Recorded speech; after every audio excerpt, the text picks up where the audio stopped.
And here we go. We are going to draft the Browns' opponents here on schedule release day. And I'll come back tomorrow. We're going to have the full roundtable off of the schedule release. So we're going to have all sorts of schedule content for you. Why not? It's the only thing happening in the NFL right now. So we're going to get to it. We're going to do this in a snake draft. I've got the first pick. Ellis has the second pick, and Mary Kay has the third pick. So with the number one pick, I'm going to take the easy, no-brainer Kansas City Chiefs. Now, again, we're not drafting the game. We're drafting the opponent, and Kansas City is the most interesting opponent on this schedule just because of what happened last season. Playoff matchup. You've got Mahomes versus Baker. You've got Kansas City's remade offensive line and all those weapons going against the Browns offense in year two under Kevin Stefanski. It's just too easy here. Kansas City. I hope this game ends up on a Sunday night, and I think it will. Easy number one pick here.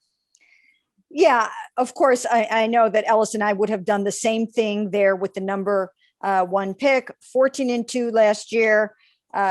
People talk about how the Browns played them tougher than a lot of other teams would. And they did. I mean, they gave them a really, really good game. But they also had Patrick out of the game for 21 minutes or 22 minutes or something like that. So if he plays the whole entire game, it will be a tougher game this year. They also beefed up their offensive line. And that's important. That's really important. That really hurt them, obviously, in the Super Bowl. And, this year, I think the Browns have such an overhauled defense that, part of what they did defensively was to get past the Lamar Jacksons and the Patrick Mahomes of the NFL. And now these guys have countered with guard Joe Thuney, with Orlando Brown on that offensive line. So, obviously they're always tough with that explosive offense that they have. But, I think it's going to be a heck of a matchup. Of course, it's on the road. That will make it very, very difficult. But it should be a heck of a game. And as you pointed out in one of your posts this week, Dan, it'll probably be a primetime game. So everybody will get to tune in. Yeah, a lot of primetime games likely on this schedule. And couldn't agree more with the Chiefs being number one, of course, to add to Mary Kay's point about the Chiefs' really only real weakness becoming possibly a strength with the additions of Orlando Brown and Thuney. That, to me, combined with the way they lost in the Super Bowl, tells me that the Chiefs are just going to go on a revenge scorched earth tour this year. And that's what we're going to talk about tomorrow, where this game lands, the win on the schedule. And I think that's so important when it comes to the Browns' opportunity to beat this Chiefs team. You probably don't want to play them early. You probably don't want to play them late. Find them in the middle at somewhere, but this is going to be just a great game regardless. And that's why it's going number one. All right, so Ellis, give us the number two team as we power rank Browns opponents. Now, this is tough because I could have avoided this, but I'm not going to. The team I'm about to take may lose their best player by the time week one starts.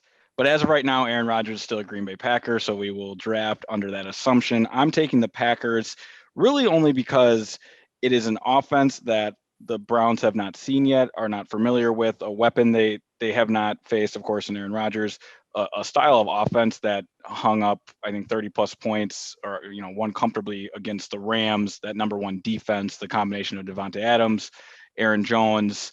The Packers present such a threat both on the ground and through the air. The defense remains strong. They added another corner on the outside. It's a team that I'm not sure the Browns really match up with all that well.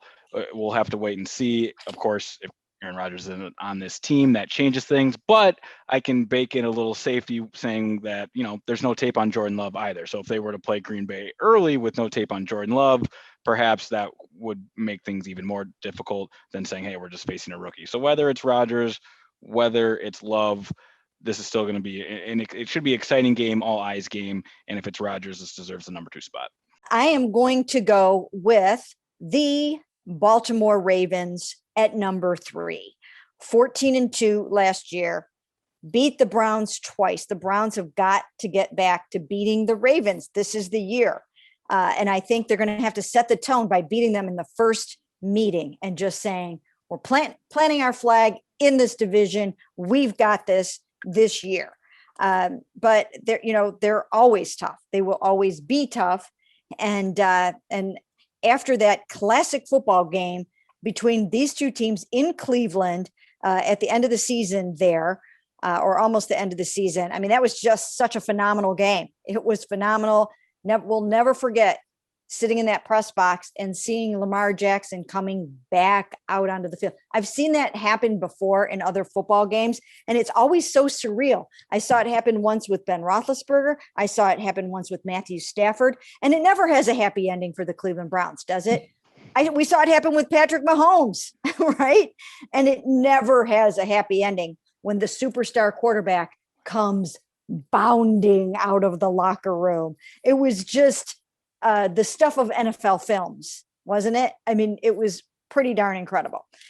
So the Browns this year, that's what they have to do. They've got to say, we are taking this division. We are beating the Ravens. And this is my number 3 matchup.